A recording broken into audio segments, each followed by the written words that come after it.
मेंढक का टरटराना। एक बड़ा सा जंगल था। उस जंगल का राजा था शेर। एक दिन शेर पेड़ पौधे पहाड़ों और चट्टानों को पार करके डरता हुआ अपने गुफा में पहुंचा। शेर को भयभीत होता देख उसके इतने डरने का कारण क्या है करके पूछा लोमड़ी।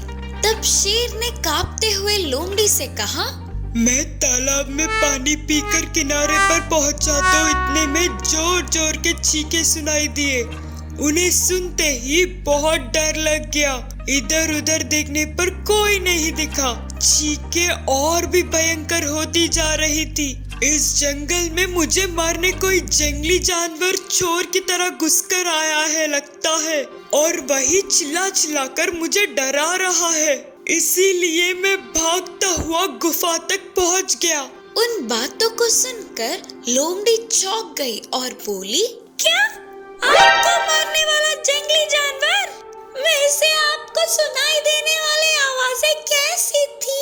कुछ बताइए महाराज। तब शेर ने कहा, कुछ विचित्र नया नया टरटराता हुआ सुनाई दिया। इससे लोमड़ी तुरंत पूरी बात को समझ गई। उन आवाजों को लोमड़ी ने कई बार सुना था, इसी कारण उसे डर नहीं लगा।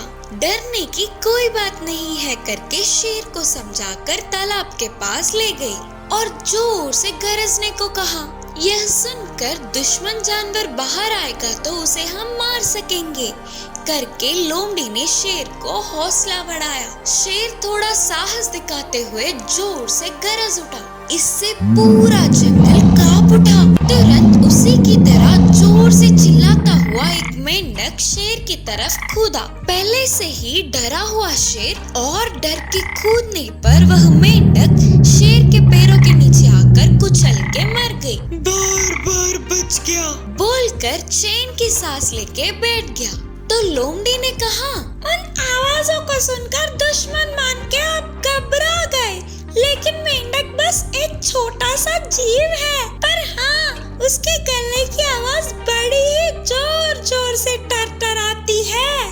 कमजोर लोग ऐसे ही चिल्लाते हैं, इसीलिए तो बड़े कहते हैं बेफिजूल में चिल्लाना कामचोर लोगों के लक्षण होते हैं करके लोमड़ी ने पाठ पढ़ाया।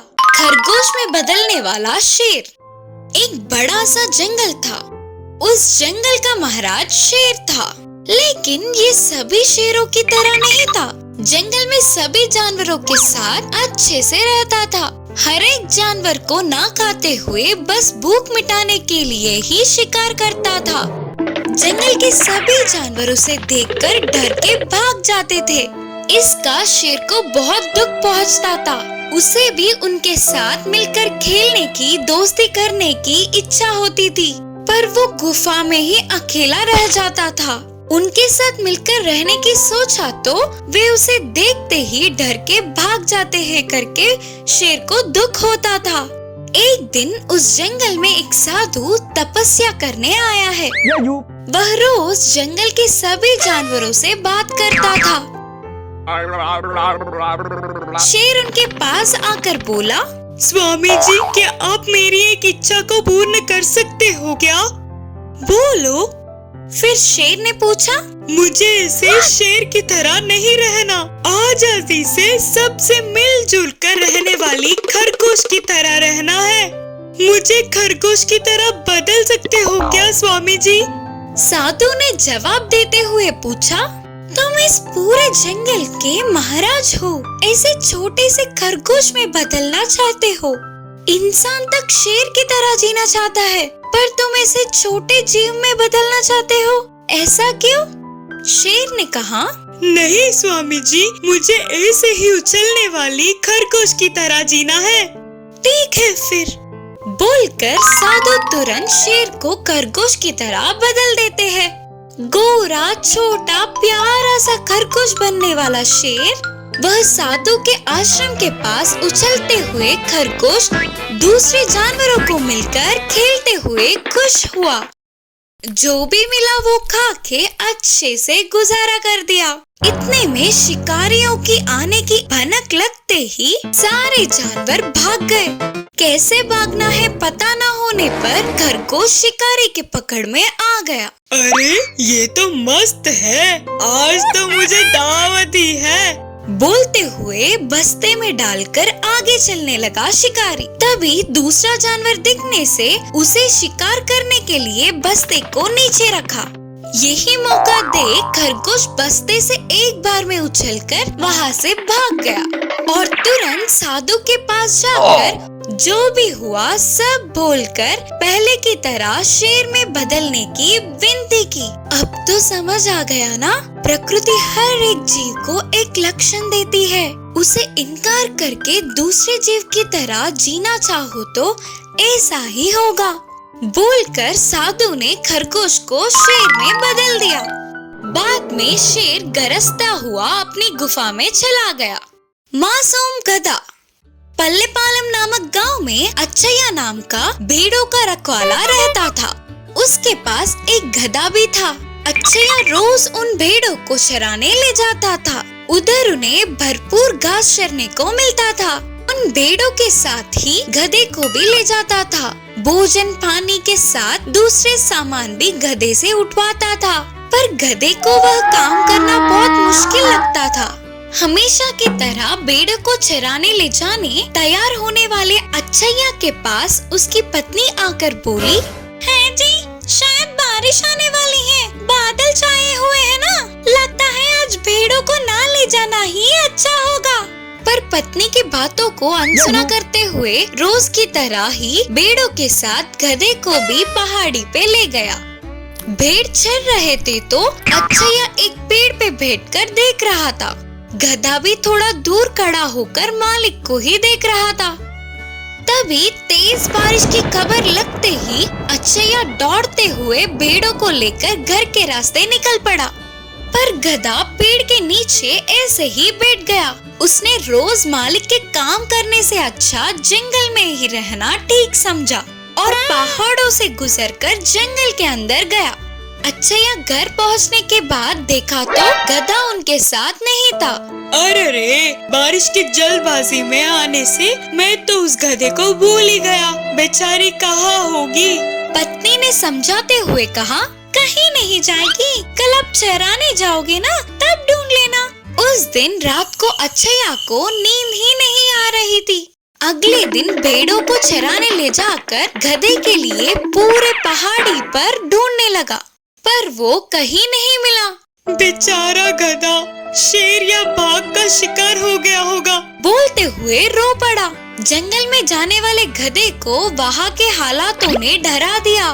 जंगल में नहीं थी ना, इसीलिए और अंदर गए तो कहीं उसे कोई जानवर वार करके मार न दे करके वो अपने प्राणों को हथेली में रखकर बिताने लगी।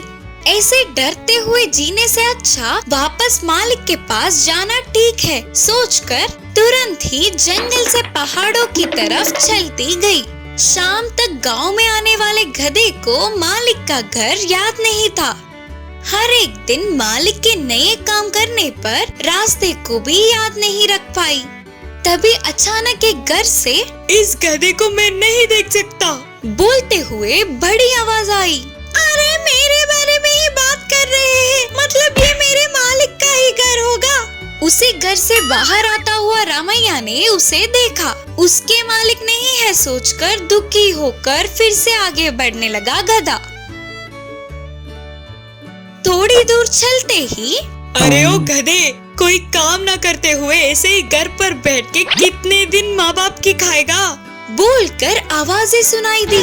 गधा खुशी से उस घर की तरफ देखते ही आवारा बनकर घूमने वाले उसके बेटे को वीरैया ने गुस्से में बोलता हुआ दिखा। अनसुना करते हुए चला गया गधा। और थोड़े आगे चलने पर, गधा कहाँ होगा पता नहीं, बोलकर एक घर से आवाजें सुनाई दिए। अच्छैया की आवाज पहचानने वाला गधा मालिक के पास दौड़ते हुए गया। उसे देखते ही अच्छैया को बहुत खुशी हुई। गधे को प्यार से बिठाकर उसके पसंदीदा भोजन खिलाया। अब गधे ने ठान लिया कि मालिक से कभी भी दूर नहीं जाना चाहिए। एक सामान्य न्याय।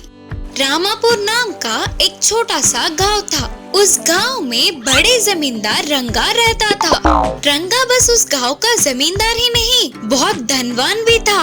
रंगा के पास एक पालतू जानवरों का रखवाला था। उसका नाम था सुब्बू। सुब्बू के पास एक ही गाय थी।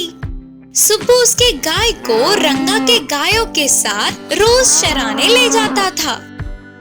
एक दिन हमेशा की तरह सुब्बू सभी गायों को चराने ले गया, पर उस दिन दुर्भाग्य से रंगा के गायों में से एक गाय को सुब्बू के गाय ने मुकाबला किया। वे दोनों बहुत झगड़ेलू थे। उन्हें इतना रोकने के प्रयास करने पर भी सुब्बू से नहीं हो पाया। उसके थोड़ी देर बाद सुब्बू के गाय ने रंगा के गाय को मार दिया। सुब्बू को क्या करे कुछ समझ न आते हुए ऐसे ही दंग रह गया। कुछ समय बाद होश में आकर थोड़ी देर के लिए सोचकर रंगा के पास चल पड़ा।